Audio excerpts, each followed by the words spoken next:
मोदी जी इस पे चलेंगे, खरा उतरेंगे। अपनी ज़ुबान पे जो बोला है, जो इनकी परंपरा रही है 75 वर्ष के बाद की, उस पे ये चल पाएंगे। देखिए, मैं तो एक बात कहता हूँ कि मोदी जी ने सिर्फ इलेक्शन कमीशन को, ईडी को, सीबीआई को या फिर हमारी जांच एजेंसियों को, इलेक्शन कमीशन के अलावा और बहुत सारी हमारी भारतीय एजेंसियों को नहीं कैप्चर किया। इनको तो कैप्चर किया ही है, साथ में उन्होंने अपनी पार्टी को भी कैप्चर कर लिया। ये पहली बार इतिहास में ऐसा हो रहा है कि भारतीय जनता पार्टी और आरएसएस भी कैप्चर है। अच्छा। सब लोग छटपटा रहे हैं कि आखिर कैसे छुड़ाया जाए पीछा, कैसे इन सब चीज़ों को शुरू किया जाए, दोबारा से ठीक किया जाए। भारतीय जनता पार्टी में आप देखिए, आम जो जनता है, आप तो पत्रकार हैं, आप जानते होंगे, आम जनता जो है वो ये नहीं जानती कि हमारी शिक्षा मंत्री कौन है। आम जनता नहीं जानती कि हमारे रेल मंत्री कौन है। अभी जब कोई डील वील बना लेते हैं, दरअसल में ऐसा ना, प्रधानमंत्री ने ऐसा मौका ही नहीं छोड़ा भाई। अगर सर्वे सर्वा है ना, सर्वे- सर्वे सर्वा है और वन मैन आर्मी शो चल रहा है, मैं ही सब कुछ हूँ और साथ में एक और जोड़ीदार ले रखे हैं, तो दो लोगों को ही लोग जानते हैं, एक जोड़ीदार और एक ये। सारा उद्घाटन अगर करना होता तो प्रधानमंत्री करते हैं, तो और किसी मंत्रालय की कोई आवश्यकता ही नहीं है मेरे ख्याल से। एक फिल्म आई थी, पता नहीं, मैंने तो नहीं देखी, लोग बाग पता नहीं कह देते हैं इनको रंगा बिल्ला की जोड़ी। अच्छा। खैर गलत है इस तरीके से कहना किसी भी प्रधानमंत्री को किसी देश के, लेकिन लोग कहते हैं रंगा बिल्ला की जोड़ी। तो ये इसीलिए कहा गया, लोगों ने रंगा बिल्ला इसीलिए नाम रख दिया क्योंकि दो आदमी है, तीसरा कोई नजर ही नहीं आता। डाकुओं की गैंग भी कह सकते थे, लेकिन डाकू तो और नजर ही नहीं आ रहे। कहीं ना कहीं आप ये देखिए कि सिर्फ दो ही आदमी नजर आते हैं। क्या जी बोलते तो हैं कि दो बेचने वाले और दो खरीदने वाले। हाँ, दो खरीदने वाले भी सामने हैं लोगों के, अडानी अंबानी। तीसरा कोई व्यवसायी नजर नहीं आता, तीसरा कोई व्यक्ति नजर नहीं आता। तो दो ही बेचने वाले हैं और दो ही खरीदने वाले हैं। टिकैत जी कहीं ना कहीं बिल्कुल ठीक बोलते हैं। वो ये भी बोलते हैं कि कलम पे और कैमरे पे सरकार का पहरा है। सबके सामने है।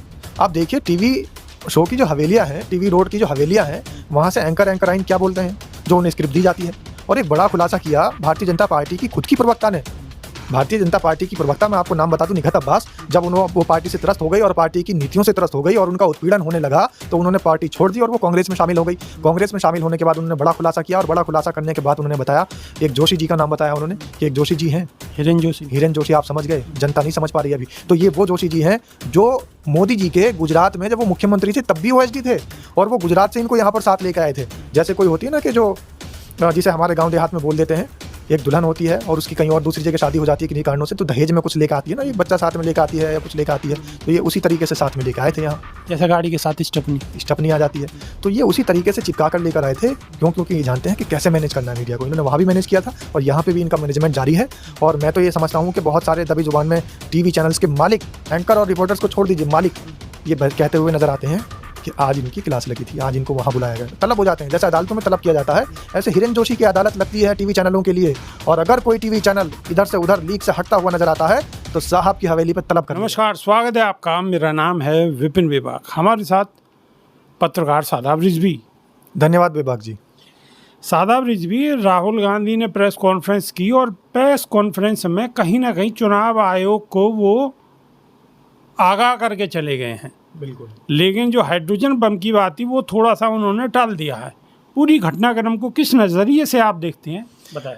देखिए, हाइड्रोजन बम बनाने के लिए या हाइड्रोजन बम का इस्तेमाल करने के लिए या उसकी टेक्निक का एक बड़ा फार्मूला मैं आपको बता दूं कि हाइड्रोजन बम खाली एक हाइड्रोजन से नहीं बनता है, बहुत सारी सामग्रियां लगती हैं। तो अभी राहुल गांधी वही काम कर रहे हैं। अभी धीरे धीरे सारी सामग्रियां एकत्रित करके उसको एक बम का स्वरूप दे रहे हैं। मतलब सामग्रियां इकट्ठी नहीं हुई पूरी, अभी चल रही है, खोजबीन चल रही है। और खोजबीन तो वहां तक चल रही है कि कहीं तानाशाह की कुर्सी ना पलट जाए, ओफो, वहां तक की खोजबीन चल रही है। अच्छा। इसीलिए उसका नाम हाइड्रोजन बम रखा गया है। कुर्सी हिलनी नहीं है, पलट ही जानी है, ये तय है। और विभाग जी, एक और बड़ी बात बता दूं कि समझ में मुझे ये नहीं आ रहा है, मैं तो खुद परेशान हूँ ये सोच कर कि कहीं ना कहीं जिस तरीके की हालात, जिस तरीके की सिचुएशन, जिस तरीके की स्थिति राहुल गांधी ने सामने ला दी है लोगों के, तो अब समझ नहीं आ रहा कि इलेक्शन कमीशन कहाँ से बचेगा, कैसे बचेगा। और इलेक्शन कमीशन जो हमारे हैं, चुनाव आयुक्त साहब, उनकी आपने भाषा देखी होगी। कई बार आपने देखा होगा कि उनकी स्पीच आई थी पिछली बार भी, जब उन्होंने हलफनामा मांगा था, तो हलफनामा मांगते समय भी उन्होंने इस तरीके की भाषा का प्रयोग किया जैसे एक प्रवक्ता कोई प्रयोग करता है। 1 हफ्ते में हलफनामा देना होगा, अटल बिहारी वाजपेयी की याद आ जाती है। तो प्रवक्ता बने हुए हैं। अरे भाई, इलेक्शन कमीशन को अगर कहना भी था तो अपनी बात को एक अधिकारी लेवल से कहते हैं कि भाई 1 हफ्ते के अंदर अंदर आपको ये सबमिट करना होगा, इस तरीके की बातें नहीं होनी चाहिए। लेकिन 1 हफ्ते में हलफनामा देना होगा, तो ये मोदी जी जैसी, अटल बिहारी वाजपेयी जैसी भाषा का इस्तेमाल करते हुए नजर आ रहे हैं।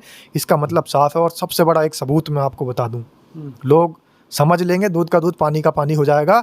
राहुल गांधी प्रेस कॉन्फ्रेंस करते हैं और वो हमेशा से चुनाव आयोग का बेनकाब करने के लिए कोशिश करते हैं और चुनाव आयोग का जो चिट्ठा है उसे खोलने की कोशिश करते हैं।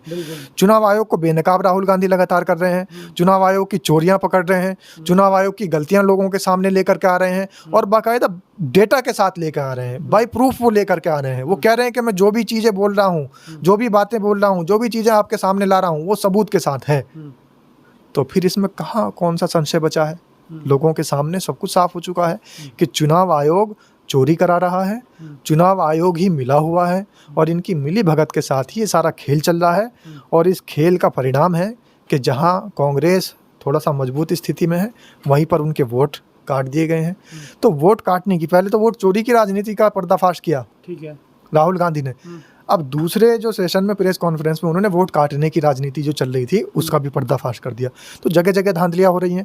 लोगों की जो नज़र थी वो ईवीएम पे थी, लोगों की जो नज़र थी वो थी बूथ के ऊपर। लेकिन यहाँ पर तो चुनाव आयोग ने पूरा जो वोटर लिस्ट है उनके अंदर खेल कर रखा है और खेल एक एक करके सामने आ रहा है। अच्छा, आने वाले वक्त में बिहार के अंदर चुनाव है और राहुल गांधी का ये प्रोग्राम जिस हिसाब से उन्होंने प्रेस कॉन्फ्रेंस में बोला है उस हिसाब से तो अभी बहुत जल्दी हाइड्रोजन बम की तैयारी शायद नहीं है, बहुत जल्दी नहीं है। तो ये कैसे मैनेज कैसे हो पाएगा? ये फंस चुके हैं। भारतीय जनता पार्टी, चुनाव आयोग या इनके समर्थित जो और घटक दल हैं, इनके जो समर्थित पार्टियों के साथी हैं, वो सब फंस चुके हैं। वो सोच रहे हैं अब क्या किया जाए, क्योंकि लोगों के सामने सच्चाई आ रही है, लोगों में जागरूकता फैल रही है।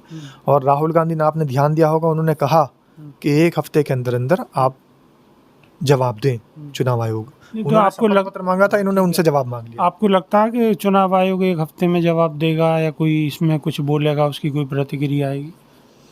देखिए, कभी भी एक पुरानी परंपरा रही है हमारे देश की, कभी भी चोर चोरी करके ये नहीं कहता कि मैंने चोरी की है। और राहुल गांधी तो उनसे चोरी का सबूत मांग रहे हैं।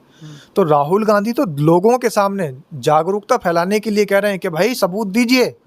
लेकिन ऐसा कभी नहीं हुआ आज तक के इतिहास में कि चोर ने चोरी की हो और साथ में उसने अपने सबूत भी दिए हों कि साहब ये मैंने चोरी की थी, तो ये आला माल बरामद हुआ है। ऐसा कुछ नहीं है। सिर्फ और सिर्फ चुनाव आयोग अब हथकंडे निकालेगा बचने के। और दूसरी बात, जिसके लिए चोरी की जा रही है वो कुछ ना कुछ और नया प्रोपगेंडा इस देश के ऊपर थोप देंगे, जिससे कि इस देश की जनता वहाँ पर फंस कर रह जाएगी। प्रधानमंत्री 75 वर्ष के हो गए पूरे, और जो प्रधानमंत्री का पहले जो उनका हो जाना चाहिए था, बोलना था कि 75 वर्ष लास्ट है, उसके बाद में जो है और अपने जीवन के जो बच्चे कुछ काम है वो करो, लेकिन सक्रिय राजनीति से कहीं ना कहीं संन्यास लेने की बात उन्होंने बोला था खुद ही, लेकिन बोला नहीं था। ये इनकी परंपरा रही है। आप देखिए मुरली मनोहर जोशी को कहाँ पहुंचा दिया, आप देखिए लाल कृष्ण आडवाणी को इन्होंने कहाँ पहुंचा दिया, आप देखिए यशवंत सिंह को कहाँ पहुंचा दिया। और बहुत सारे नाम हैं भारतीय जनता पार्टी में जो कि 75 के जैसे ही पार हुए हैं, बल्कि 75 से पहले ही उनकी तैयारियां शुरू हो गई थी कि अब इनको राजनीति से हटा दिया जाए, अब दूसरे चेहरे लाए जाएं। लेकिन समझ नहीं आ रही कि सारे नियम कानून, आपको लगता है मोदी जी इस पे चलेंगे, खरा उतरेंगे, अपनी जवान पे जो बोला है, जो इनकी परंपरा रही है 75 वर्ष के बाद की, उस पे ये चल पाएंगे? देखिए, मैं तो एक बात कहता हूँ कि मोदी जी ने सिर्फ इलेक्शन कमीशन को, ईडी को, सीबीआई को या फिर हमारी जांच एजेंसियों को, इलेक्शन कमीशन के अलावा और बहुत सारी हमारी भारतीय एजेंसियों को नहीं कैप्चर किया। इनको तो कैप्चर किया ही है, साथ में उन्होंने अपनी पार्टी को भी कैप्चर कर लिया। ये पहली बार इतिहास में ऐसा हो रहा है कि भारतीय जनता पार्टी और आरएसएस भी कैप्चर है। सब लोग छटपटा रहे हैं कि आखिर कैसे छुड़ाया जाए पीछा, कैसे इन सब चीज़ों को शुरू किया जाए, दोबारा से ठीक किया जाए। भारतीय जनता पार्टी में आप देखिए, आम जो जनता है, आप तो पत्रकार हैं, आप जानते होंगे, आम जनता जो है वो ये नहीं जानती कि हमारे शिक्षा मंत्री कौन है, आम जनता नहीं जानती कि हमारे रेल मंत्री कौन है। अभी जब कोई डील वील बना लेते हैं, दरअसल में ऐसा ना, प्रधानमंत्री ने ऐसा मौका ही नहीं छोड़ा भाई। अगर सर्वे सर्वा है ना, सर्वे सर्वा है और 1 मैन आर्मी शो चल रहा है, मैं ही सब कुछ हूँ, और साथ में एक और जोड़ीदार ले रखे हैं, तो 2 लोगों को ही लोग जानते हैं, एक जोड़ीदार और एक ये।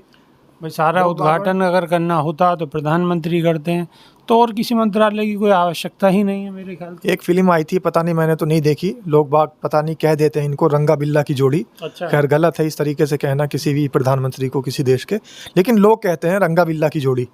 तो ये इसीलिए कहा गया, लोगों ने रंगा बिल्ला इसीलिए नाम रख दिया क्योंकि 2 आदमी हैं, तीसरा कोई नज़र ही नहीं आता। डाकुओं की गैंग भी कह सकते थे, लेकिन डाकू तो और नज़र ही नहीं आ रहे। कहीं ना कहीं आप ये देखिए कि सिर्फ 2 ही आदमी नजर आते हैं। क्या जी बोलते तो हैं कि 2 बेचने वाले और 2 खरीदने वाले। हाँ, 2 खरीदने वाले भी सामने ही है लोगों के, अडानी अंबानी। तीसरा कोई व्यवसायी नजर नहीं आता, तीसरा कोई व्यक्ति नजर नहीं आता। तो 2 ही बेचने वाले हैं और 2 ही खरीदने वाले हैं। टिकैत जी कहीं ना कहीं बिल्कुल ठीक बोलते हैं। वो ये भी बोलते हैं कि कलम पे और कैमरे पे सरकार का पहरा है। सबके सामने है। आप देखिए टीवी शो की जो हवेलियां हैं, टीवी रोड की जो हवेलियां हैं, वहाँ से एंकराइन क्या बोलते हैं, जो उन्हें स्क्रिप्ट दी जाती है। और एक बड़ा खुलासा किया भारतीय जनता पार्टी की खुद की प्रवक्ता ने। भारतीय जनता पार्टी की प्रवक्ता, मैं आपको नाम बता दूं, निघत अब्बास, जब वो पार्टी से त्रस्त हो गई और पार्टी की नीतियों से त्रस्त हो गई और उनका उत्पीड़न होने लगा, तो उन्होंने पार्टी छोड़ दी और वो कांग्रेस में शामिल हो गई। कांग्रेस में शामिल होने के बाद उन्होंने बड़ा खुलासा किया और बड़ा खुलासा करने के बाद उन्होंने बताया, एक जोशी जी का नाम बताया उन्होंने कि एक जोशी जी हैं, हिरेन जोशी। आप समझ गए, जनता नहीं समझ पा रही अभी। तो ये वो जोशी जी हैं जो मोदी जी के गुजरात में जब वो मुख्यमंत्री थे तब भी ओएसडी थे, और वो गुजरात से इनको यहाँ पर साथ लेकर आए थे। जैसे कोई होती है ना कि जो जिसे हमारे गांव देहात में बोल देते हैं, एक दुल्हन होती है और उसकी कहीं और दूसरी जगह शादी हो जाती है किन्हीं कारणों से, तो दहेज में कुछ लेकर आती है ना, एक बच्चा साथ में लेकर आती है या कुछ लेकर आती है, तो ये उसी तरीके से साथ में लेकर आए थे यहाँ। जैसा गाड़ी के साथ स्टेपनी आ जाती है, तो ये उसी तरीके से चिपका कर लेकर आए थे। क्योंकि ये जानते हैं कि कैसे मैनेज करना है मीडिया को। इन्होंने वहाँ भी मैनेज किया था और यहाँ पे भी इनका मैनेजमेंट जारी है। और मैं तो ये समझता हूँ कि बहुत सारे दबी जुबान में टीवी चैनल्स के मालिक, एंकर और रिपोर्टर्स को छोड़ दीजिए, मालिक ये कहते हुए नज़र आते हैं कि आज इनकी क्लास लगी थी, आज इनको वहाँ बुलाया गया। तलब हो जाते हैं, जैसे अदालतों में तलब किया जाता है, ऐसे हिरेन जोशी की अदालत लगती है टीवी चैनलों के लिए। और अगर कोई टीवी चैनल इधर से उधर लीक से हटता हुआ नज़र आता है तो साहब की हवेली पे तलब कर लिया जाता है। साहब की हवेली पे तलब कर लिया जाता है। तो हिरेन जोशी कौन है और उनका मीडिया में क्या दबदबा है, ये सारी बातें शादाब रिजवी ने सब लोगों को बताने की कोशिश की और समझाने की कोशिश की। आप सब लोगों की समझ में कितना आया और कैसा लगा, कमेंट के माध्यम से आप अपनी राय रख सकते हैं। हमें इंतज़ार रहेगा। अभी के लिए सिर्फ इतना ही। बहुत बहुत शुक्रिया, धन्यवाद साहब।